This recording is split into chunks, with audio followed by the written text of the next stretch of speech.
Hey troopers, and welcome to Status Entropos devblog. In this video we want to talk about the philosophy behind the game's visual style, why we didn't go for photorealistic graphics, what our approach to animation is, and what interesting features to expect, and of course, much more. Style. Why this particular direction? Sometimes people ask why we don't just add more polygons and make it realistic, like every other military shooter, or on the other hand, why not simplify it all the way like many stylized games do?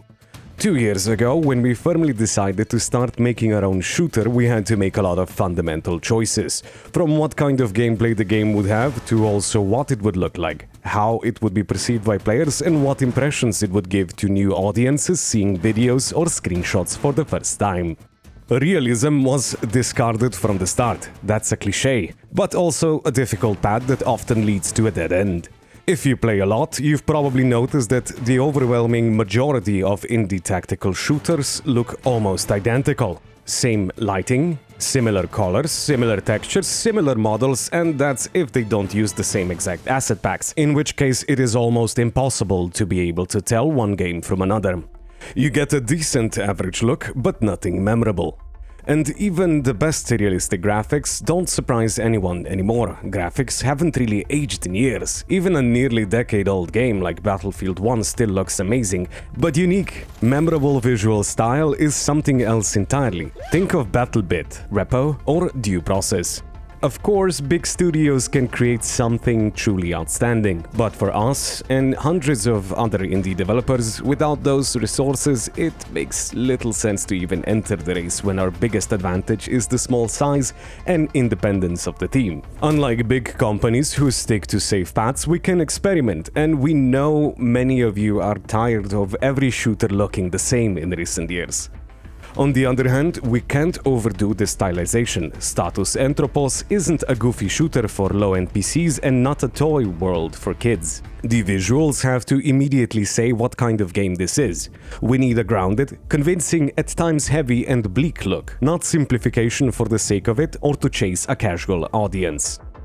When developing the art style, we didn't so much look to existing low-poly styles as to the idea of planar head sculpture from art schools, using simple shapes to convey character from dynamics, lighting and shadow, and most importantly, to maintain realistic proportions. That's why our weapons, characters and environments don't look awkwardly chunky or cartoonish, and from distance you barely notice the facets. From there, we worked out the details, every screw on a weapon, every major fold on clothing, every feature in a character's face.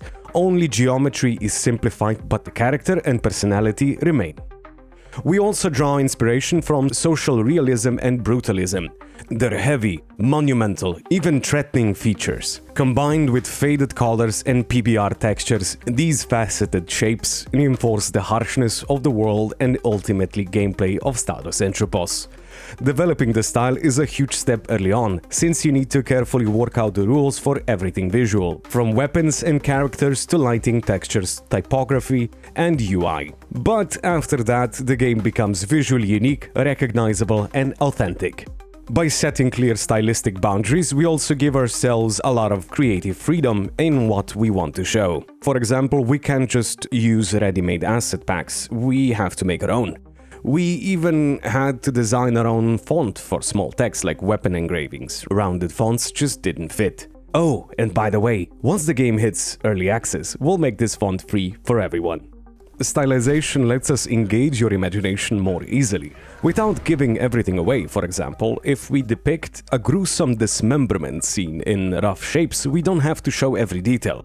Some things are intentionally left unsaid, so your mind fills in the blanks and the moment feels more personal and sometimes even more horrific. The game remains a game, not a gore simulator for maniacs, and we don't go crazy ourselves spending hundreds of hours obsessing over such moments.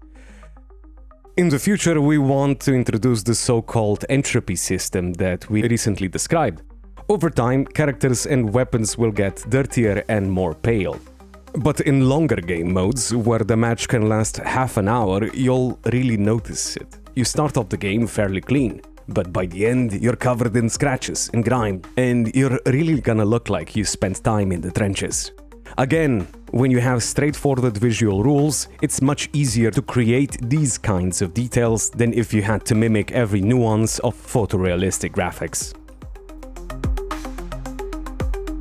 Here's a little personal secret about us. We love the animations in old games. There's something special about them. Battlefield 3 and 4, Medal of Honor, Warfighter, Call of Duty Ghost, Contract Wars, Payday 2, the list goes on, and each had its own strengths.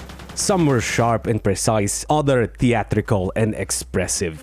In 2019, Call of Duty set a new trend with highly detailed, lifelike animations, shaky, full of little imperfections. By 2023, though, COD had become a parody of itself, as did dozens of its copycats. And with all these observations, we picked out what we love and hate about both eras of animation and now are forming our own style. Detailed, crisp, realistically accurate animations, but without cartoonishness, over-the-top flair, or gun tricks. Many animations will depend on different contexts. Take reloads for instance. You've got a classic pair, full and tactical. Add stance, now you got prone reloads. Stress level, your character hurriedly drops the mag and fumbles with the new one. And finally, add faction. Since you're gonna be able to pick out weapons from fallen enemies and grab gear from the opposing side with the trooper class. We also want to experiment with reload speeds. Normally, the fastest reload in-game is the tactical reload since you don't have to chamber around. In Entropos, though, we want to see it differently. Since we also care about handling pouches, it makes sense to account for the time it takes to stow a half-empty mag. So you get a new hierarchy. A tactical reload with a mag drop is faster than a full reload with a mag drop, but a tactical reload with a mag retention is much slower than both with a quick drop. You get options: shoot a lot and reload quickly, at the cost of dropping leftover rounds, or be careful and deliberate, taking time to stow your mags. In essence, we are not splitting reloads into the classic reload in time versus if you don't, you get punished. We split them into safe and calm and quick and aggressive. In the tough, stressful conditions we want to create, the last thing we want to take from you is control over your character. Of course, you'll be able to resupply from ammo crates or at least repack half-empty mags into full ones. We even have a special animation for that.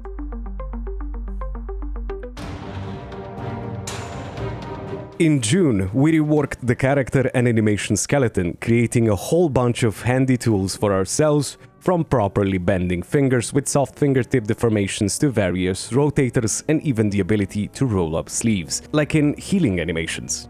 In first-person games, character modeling is often overlooked, since you rarely see your own characters and enemies are usually at a distance. But in Status Entropos there will be a lot of teamwork with allies and close-quarter fights, so we need to keep a high level of detail here too. In Entropos, body armor and vests aren't a part of the character's model, so they don't bend and move with the body, which makes the animations feel more believable and characters in gear feel bulkier and sturdier.